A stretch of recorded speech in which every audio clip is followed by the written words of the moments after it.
ആദം നബി അലൈഹിസ്സലാമിന്റെ വഫാത്തിന് ശേഷം ഏകദേശം 1000 വർഷങ്ങൾ കഴിഞ്ഞാണ് നൂഹ് നബി അലൈഹിസ്സലാമിന്റെ ജനനം. ആദം നബിക്ക് ശേഷമുള്ള തലമുറകൾ അള്ളാഹുവിനെ വിശ്വസിച്ച് ഇബാദത്തുകൾ ചെയ്യുന്നവരായിരുന്നു. എന്നാൽ ഏകദേശം 1000 വർഷങ്ങൾ കഴിഞ്ഞപ്പോൾ ചില ഭക്തരെയും വൃദ്ധരെയും അവരുടെ ഓർമ്മയ്ക്കായി വിഗ്രഹങ്ങളാക്കി മാറ്റാൻ പിശാചുക്കൾ ശ്രമിച്ചുകൊണ്ടിരുന്നു. അങ്ങനെ ആളുകൾ ചില മുതിർന്നവരെ ബഹുമാനിക്കാൻ അവരുടെ വിഗ്രഹങ്ങൾ ഉണ്ടാക്കി. അക്കാലത്ത് ആളുകൾ വിഗ്രഹങ്ങൾ ആരാധിച്ചിരുന്നില്ല. എന്നാൽ കുറച്ച് തലമുറകൾക്ക് ശേഷം ആളുകൾ പതുക്കെ വിഗ്രഹാരാധനയിലേക്ക് എത്തിത്തുടങ്ങി. കുഫ്റും ഷിർക്കും വ്യാപകമായി. അള്ളാഹുവിനോടുള്ള ആരാധന നിലച്ചു. പിന്നീട് അള്ളാഹു നൂഹ് നബി അലൈഹിസ്സലാമിനെ ലോകത്തിലേക്ക് അയച്ചു. അക്കാലത്തെ മനുഷ്യർ ഒരുപാട് കാലം ജീവിച്ചിരുന്നു. നൂഹ് നബി അലൈഹിസ്സലാം ഏകദേശം 950 വർഷം ജീവിച്ചു. നൂഹ് നബി ആളുകളെ അള്ളാഹുവിലേക്ക് ക്ഷണിച്ചു. സൂറത്ത് നൂഹിൽ അള്ളാഹു പറയുന്നു, തീർച്ചയായും ഞാൻ നൂഹിനെ അവന്റെ ജനതയിലേക്ക് അയച്ചു. നിങ്ങളുടെ ജനതയ്ക്ക് വേദനാജനകമായ ഒരു അത്ഭുതം സംഭവിക്കുന്നതിന് മുൻപ് അവരെ നിർത്തി മുന്നറിയിപ്പ് നൽകുക. നൂഹ് നബി അലൈഹിസ്സലാം തന്റെ ജനതയോട് പറഞ്ഞു, എന്റെ ജനങ്ങളെ, ഞാൻ നിങ്ങളെ വ്യക്തമായി ഭയപ്പെടുത്താൻ പോകുന്നു. അതിനാൽ നിങ്ങൾ അള്ളാഹുവിനെ ആരാധിക്കുകയും അവനെ ഭയപ്പെടുകയും ചെയ്യുക. ഞാൻ പറയുന്നത് നിങ്ങൾ ശ്രദ്ധിച്ചു ചെയ്യുക. അപ്പോൾ അവൻ നിങ്ങളുടെ പാപങ്ങൾ പുറത്തു തരും. രാവും പകലും അദ്ദേഹം ആളുകളുടെ വീടുകളിലും യോഗങ്ങളിലും പോയി അവരെ സത്യവിശ്വാസത്തിലേക്ക് ക്ഷണിക്കാറുണ്ടായിരുന്നു. നൂഹ് നബി ആളുകൾക്ക് സ്വകാര്യമായും പരസ്യമായും വിശദീകരിച്ചു കൊടുക്കാറുണ്ട് എന്താണ് ഇസ്ലാം എന്ന്.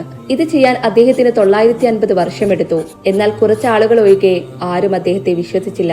നൂഹ് നബിയുടെ ജനത അദ്ദേഹത്തെ പരിഹസിക്കാറുണ്ടായിരുന്നു. അവർ പറയും, നീ സത്യവാനാണെങ്കിൽ നീ ഞങ്ങൾക്ക് വാഗ്ദാനം ചെയ്ത ശിക്ഷ കൊണ്ടുവരിക. ആ ജനത വർഷങ്ങളോളം തിന്മയിൽ മുഴുകിക്കൊണ്ടിരുന്നു. നൂഹ് നബിയെ ശല്യപ്പെടുത്തിക്കൊണ്ടിരുന്നു. ചുരുക്കം ചിലരല്ലാതെ മറ്റാരും അദ്ദേഹത്തെ വിശ്വസിച്ചില്ല. പിന്നീട് അള്ളാഹു അവബോധം നൽകി, നിന്റെ ജനതയിൽ നിന്ന് കൊണ്ടുവന്ന വിശ്വാസം അവരല്ലാതെ മറ്റാരും വിശ്വസിക്കുകയില്ല. അതിനാൽ അവരുടെ പ്രവൃത്തികളിൽ നിങ്ങൾ ദുഃഖിക്കരുത്. പിന്നീട് അള്ളാഹു വെളിപ്പെടുത്തി, അവരോട് പറയുക, അവരെ ആരും വിശ്വസിക്കുകയില്ലെന്ന്.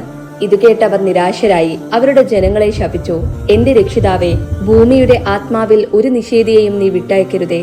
സത്യവിശ്വാസികളായ പുരുഷന്മാർക്കും സ്ത്രീകൾക്കും നീ പുറത്തു കൊടുക്കണമേ. നൂഹ് നബി അലൈഹിസ്സലാം അള്ളാഹുവിനോട് ദുആ ചെയ്തു വിളിച്ചു. അള്ളാഹു നൂഹ് നബിക്ക് ഒരു വലിയ കപ്പൽ നിർമ്മിക്കാൻ ഉത്തരവ് നൽകി. എന്നാൽ നബിക്ക് അത്രയും വലിയ കപ്പൽ എങ്ങനെ നിർമ്മിക്കണമെന്ന് അറിയില്ലായിരുന്നു. അതിനാൽ അള്ളാഹു ജിബ്രീൽ അലൈഹിസ്സലാമിനെ നബിക്ക് സഹായിയായി അയച്ചു. നൂഹ് നബി ഒരു പർവ്വതത്തിലായിരുന്നു താമസിക്കുന്നത്. ചുറ്റും മരങ്ങളോ വെള്ളമോ ഉണ്ടായിരുന്നില്ല. നബി ധാരാളം മരങ്ങൾ വളർത്തി. പിന്നീട് അവയെ വെട്ടി മലയിലിരുന്ന് കപ്പൽ നിർമ്മിക്കുന്നത് തുടർന്നു. നബി കപ്പൽ നിർമ്മിക്കുന്നത് കണ്ടപ്പോൾ ആളുകൾ കളിയാക്കാൻ തുടങ്ങി. മലയിൽ കപ്പൽ നിർമ്മിക്കുന്നയാൾ എന്തൊരു ഭ്രാന്തനാണ്. വൈകാതെ വളരെയധികം കഠിനാധ്വാനത്തിന് ശേഷം വലിയൊരു കപ്പൽ നൂഹ് നബി നിർമ്മിച്ചു. നൂഹ് നബി 100 വർഷത്തിനുള്ളിലാണ് ആ കപ്പൽ നിർമ്മിച്ചതെന്ന് പറയപ്പെടുന്നു. ആ കപ്പലിന്റെ നീളം 300 യാർഡും ഉയരം 30 യാർഡും വീതി 50 യാർഡുമായിരുന്നു. ആ ബോട്ട് സാധാരണ ബോട്ടുകൾ പോലെ മുകളിൽ നിന്ന് തുറന്നിരുന്നില്ല. താഴെ നിന്ന് അടച്ചിരുന്നത് പോലെ മുകളിൽ നിന്നും അടച്ചിരുന്നു. അതിനാൽ മുകളിൽ നിന്ന് പെയ്യുന്ന മഴ അവരെ ഉപദ്രവിക്കില്ല.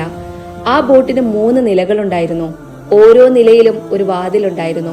അള്ളാഹു നൂഹ് നബിയോട് കൽപ്പിച്ചു, വിശ്വാസികളോടും കുടുംബത്തോടും ഭൂമിയിൽ വസിക്കുന്ന എല്ലാ മൃഗങ്ങളോടുമൊപ്പം ആ ബോട്ടിൽ കയറാൻ പറയുക.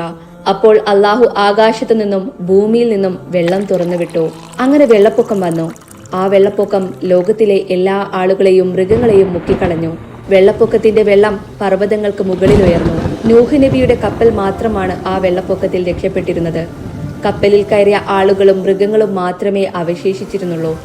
ഇത്രയും വലിയ പ്രവാചകനായിരുന്നിട്ടും നൂഹ് നബിയുടെ മകൻ കപ്പലിൽ വന്നില്ല. നബി അവനെ വിളിച്ചു പറഞ്ഞു, എന്റെ മകനെ, ഈ കപ്പലിൽ കയറിക്കൊള്ളൂ. സത്യനിഷേധികളുടെ കൂട്ടാളിയാകരുത് നീ. എന്നാൽ അവൻ പറഞ്ഞു, ഈ വെള്ളപ്പൊക്കത്തിൽ നിന്ന് എന്നെ രക്ഷിക്കുന്ന ഒരു മലയുടെ മുകളിൽ ഞാൻ അഭയം തേടാം. നൂഹ് നബി പറഞ്ഞു, ഇന്ന് അള്ളാഹുവിന്റെ കൽപ്പനയാൽ ഒന്നും രക്ഷപ്പെടില്ല. അള്ളാഹു കരുണ കാണിച്ചതിന് മാത്രമേ രക്ഷയുള്ളൂ. പിതാവും മകനും തമ്മിൽ ഒരു സംഭാഷണം നടക്കുകയായിരുന്നു. ആ സമയത്ത് ഒരു കൊടുങ്കാറ്റോടെ വെള്ളപ്പൊക്കം തന്റെ മകനെ മുക്കിക്കൊല്ലുന്നതാണ് നബി കാണുന്നത്. നബിയുടെ മുന്നിൽ മകൻ മുങ്ങി മരിച്ചു. നബിയുടെ കണ്ണുകളിൽ കണ്ണുനീരുണ്ടായിരുന്നു. നബി സങ്കടത്തോടെ നിലവിളിച്ചു, എന്റെ കുടുംബത്തിന് നീ രക്ഷ നൽകാമെന്ന് നീ എനിക്ക് വാഗ്ദാനം ചെയ്തു. നീ എല്ലാ ഭരണാധികാരികളിലും ഏറ്റവും മികച്ചവനാണ്. അതിനാൽ നിന്റെ വാഗ്ദാനം നിറവേറ്റപ്പെടാതിരിക്കുക അസാധ്യമാണ്. അള്ളാഹു പറഞ്ഞു, ഓ നൂഹേ, അവൻ ഒരു അവിശ്വാസിയായിരുന്നതിനാൽ അവൻ നിങ്ങളുടെ കുടുംബത്തിൽപ്പെട്ടവനല്ല. അവിശ്വാസം എല്ലാം നശിപ്പിക്കുന്നു. അള്ളാഹു നബിയോട് പറഞ്ഞു, നിനക്കറിയാത്ത ഒന്നും ഒരിക്കലും ആവശ്യപ്പെടരുത്. നൂഹ് നബി ഇത് മനസ്സിലാക്കിയ ഉടനെ അള്ളാഹുവിനോട് പശ്ചാത്തപിച്ചു. നബി തുടർന്നു, എന്റെ നാഥ, ഞാൻ നിന്റെയായി തീരാൻ ആഗ്രഹിക്കുന്നു. എനിക്കറിയാത്ത എന്തെങ്കിലും നിന്നോട് ചോദിക്കാൻ വേണ്ടി നീ എനിക്ക് ക്ഷമ നൽകി എന്നോട് കരുണ കാണിച്ചില്ലെങ്കിൽ ഞാൻ ദുഷ്ടന്മാരുടെ കൂട്ടത്തിലാകും. നൂഹ് നബിയും കൂട്ടാളികളും എല്ലാ മൃഗങ്ങളും കപ്പലിന്റെ വേഗതയേറിയ തിരമാലകളിലൂടെ നടക്കുകയായിരുന്നു. എന്നാൽ ഭൂമിയിലുള്ള മനുഷ്യർ, മൃഗങ്ങൾ, പക്ഷികൾ എല്ലാവരും മുങ്ങി മരിച്ചു. അവരിൽ ആരും രക്ഷപ്പെട്ടില്ല. നൂഹ് നബിയും കൂട്ടാളികളും 6 മാസം ആ ബോട്ടിൽ താമസിച്ചു. ഒടുവിൽ അള്ളാഹുവിന്റെ കൽപ്പന പ്രകാരം കൊടുങ്കാറ്റ് നിലച്ചു. അള്ളാഹു ഭൂമിയോട് വെള്ളം വിഴുങ്ങാൻ കൽപ്പിച്ചു. ഭൂമി എല്ലാ വെള്ളത്തെയും വിഴുങ്ങി. ഭൂമി വരണ്ടുപോയി. ബോട്ട് പർവ്വതത്തിലെത്തി. ബോട്ടിൽ നിന്ന് സുരക്ഷിതമായി ഇറങ്ങാൻ അവരോട് കൽപ്പിച്ചു. നിങ്ങൾക്കും നിങ്ങളിൽ ജനിക്കുന്ന തലമുറകൾക്കും അനുഗ്രഹങ്ങൾ വർഷിക്കും. തുടർന്ന് അടുത്ത തലമുറ ആരംഭിച്ചു. മറ്റൊരു തലമുറയും അവശേഷിച്ചില്ല. മൃഗങ്ങളുടെ എല്ലാ തലമുറകളും അവിടെ നിന്നാണ് ജനിച്ചത്. നൂഹ് നബി അലൈഹിസ്സലാമിന് 3 ആൺമക്കളുണ്ടായിരുന്നു, സാം, ഹാം, യാഫത്ത്. അവരിൽ നിന്നാണ് പിന്നീട് ലോകത്തിന്റെ തലമുറ മുന്നോട്ടു പോയത്. സാമിന്റെ മക്കൾ ഗോതമ്പിന്റെ നിറമുള്ളവരായിരുന്നു. അറബ് രാജ്യങ്ങൾ, സിറിയ, ഫലസ്തീൻ, ഇസ്രായേൽ എന്നിവിടങ്ങളിലെ ആളുകൾ സാമിന്റെ മക്കളാണ്. ഹാമിന്റെ മക്കൾ കറുത്ത നിറമുള്ളവരായിരുന്നു. Africa, Australia, India, Egypt, Sudan എന്നിവിടങ്ങളിലെ ആളുകൾ ഹാമിന്റെ മക്കളാണ്. വെളുത്ത നിറമുള്ള ആളുകൾ യാഫത്തിന്റെ മക്കളാണ്. ചൈന, ജപ്പാൻ, കൊറിയ, യൂറോപ്പ് എന്നിവിടങ്ങളിലെ ജനങ്ങളാണവർ. നബിയുടെ 4ാമത്തെ മകൻ അള്ളാഹുവിൽ വിശ്വസിക്കാത്തതിനാൽ നശിപ്പിക്കപ്പെട്ടു.